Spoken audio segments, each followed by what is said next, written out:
ఎక్కడికెక్కడ నీళ్లు మల్లుకొని వాటి వల్ల ఈగల దోమల ఉధృతి పెరిగి ఆ ఈగల వల్ల దోమల వల్ల మలేరియా, టైఫాయిడ్, డెంగ్యూ లాంటి విషజ్వరాలు మరి వస్తూ ఉన్నాయి. రాకుండా చిన్న చిన్న జాగ్రత్తలు పాటించి పెద్ద పెద్ద రోగాలను దూరంగా పరిణయించు.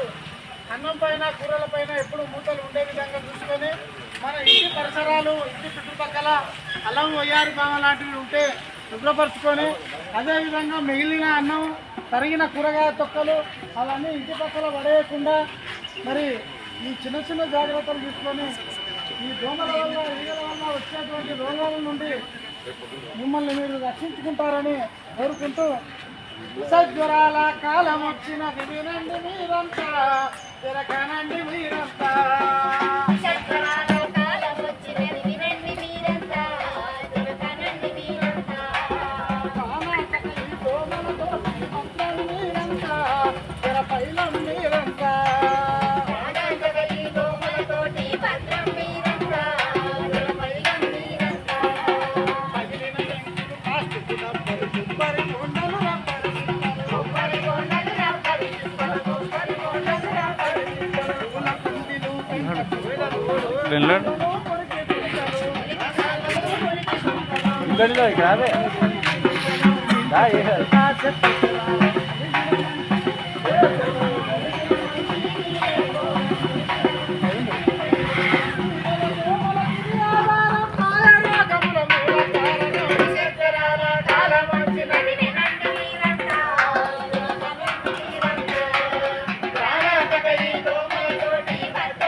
మలేరియా